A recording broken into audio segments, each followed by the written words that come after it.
So 2 days ago, I was with my friends Sander and Callie. We were at my grandparents' house, and while they were out of town, my friends wanted to hang out for a little bit.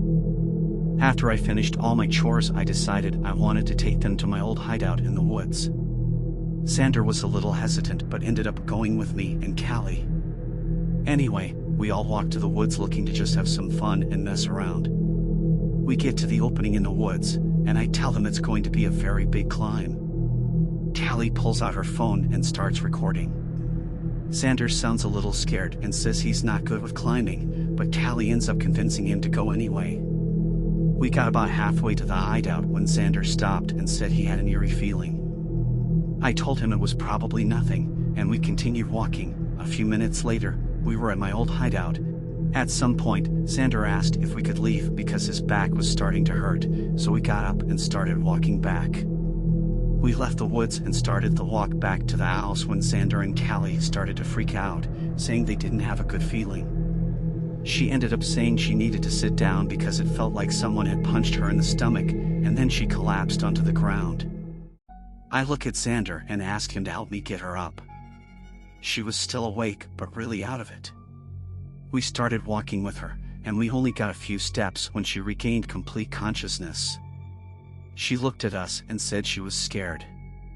Right after she said that, we heard a little kid screaming.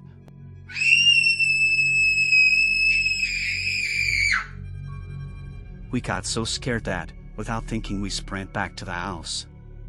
And Sander and I were freaking out at that point, but Callie was oddly calm. We asked her what was wrong and she won't answer. 5 minutes into trying to see if she's okay, she starts mumbling in a language that isn't English, and for as long as I've known Callie, I know that the only language she knows is English. She keeps mumbling and then starts laughing. I told Sander to get Callie to the car while I ran inside the house to lock the doors. I got the house all locked down, and then I ran to my car. Sander was holding Callie at that point, and I was trying to find my key. I unlocked the car for Sander to get Callie in the car, and I hopped in the car and cranked it while Sander was getting her buckled in and everything. Sander gets in the car and I rush out of there heading to my dad's house to get my sage and stuff because at this point Sander and I have a feeling that she's not Callie anymore. If you don't know what a sage is, it is technically used to remove negative energy or spirits. I was speeding through some back roads to get to my dad's house because I realized the longer we were in the car, the worse Callie was getting. She was unresponsive and not reacting to anything we said to her. We got her to my dad's, and I ran inside and got the sage. I told Sander to take her outside to the backyard so my neighbors wouldn't see us. Sander sits her down, and I light the sage, smudged it, and said some lines that my grandma taught me. About 20 minutes later, Callie comes back. We asked her what happened, and she said she didn't remember anything and that she felt trapped. She was possessed. 6 or 7 minutes later, my dad called me and told me he had just left work and that he was going to pick up food. I told him I had friends over, and he offered to get them food. Everything was normal after that. We never shared this with my dad. It had been 5 years since that incident, and this is the only paranormal experience I have ever had.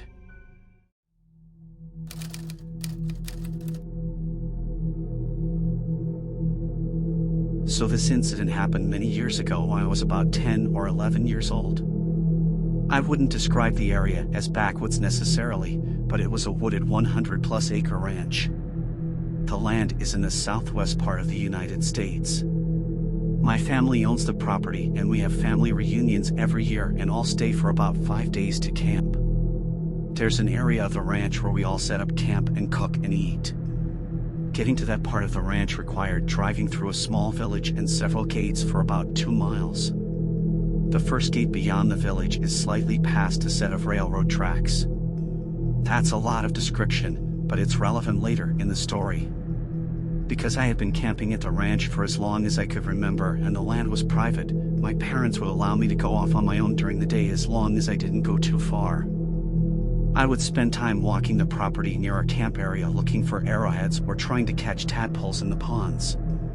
On this day, I left the large camp area after lunch, which was around 11:30, and told my mom I was going to a nearby creek. I planned on catching some tadpoles to bring back to camp and be back on time for a swimming trip my cousins were planning. They wanted to go to a nearby river and I didn't want to miss it. I made it down to the creek and got several tadpoles. I probably spent a total of 15 minutes down there. To get back to camp, I would have needed to either climb up a relatively steep embankment with a lot of loose rock, or another way was to circle on a longer route with a flat trail. I'd usually go up the embankment, but I didn't have a top for the water bottle I caught the tadpoles with and didn't want to risk slipping and spilling them. I had never walked the longer trail by myself, but I had with my dad and felt confident I could find my way back to camp on it. As I walked back to camp, I had my head down looking for arrowheads in the washed out areas of the trail.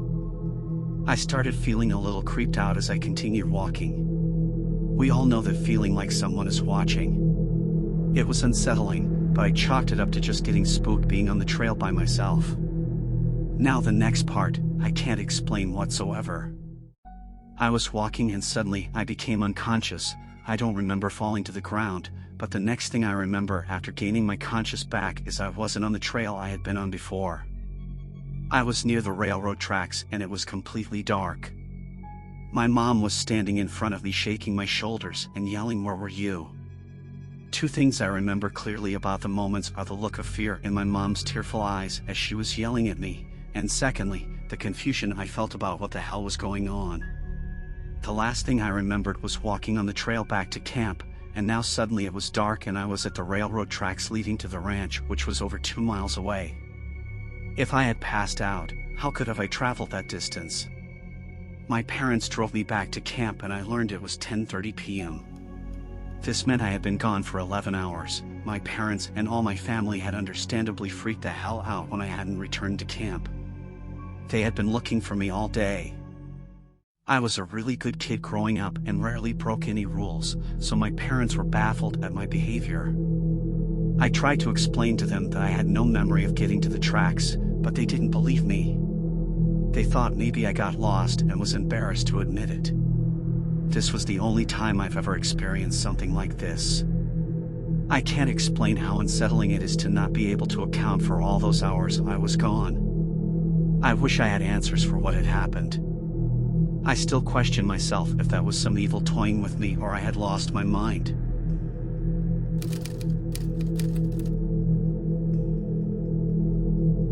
So around 6 years ago, my buddies and I had a little tradition during our senior year of high school where we'd stay out all night exploring all kinds of spooky areas.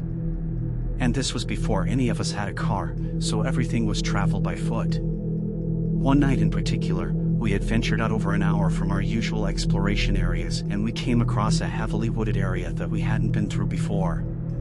The time had to have been around 2 or 3 a.m. and just looking into those woods gave me an incredible feeling of unease that I had never felt before. My buddies were determined to go through it, but I decided against it and instead told my friends that I'd just skate around and meet them at the gas station on the other side. It took me around 30 minutes to skate around the entire area. I waited at the exit of the woods for about 15 minutes before crossing the 4-lane street that led to the gas station. I asked the clerk if 3 guys had come in, and he told me no, so I headed back out to wait in the front.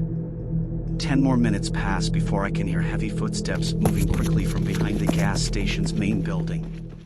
The next thing I know, I see all 3 of my buddies, sweaty, out of breath, and looking like they've witnessed something horrible. We headed into the gas station and sat in the small seating area. They then go on to tell me that somewhere halfway into those woods they heard strange noises behind them, and when they turned around to look, they saw a tall, white figure with red eyes staring at them.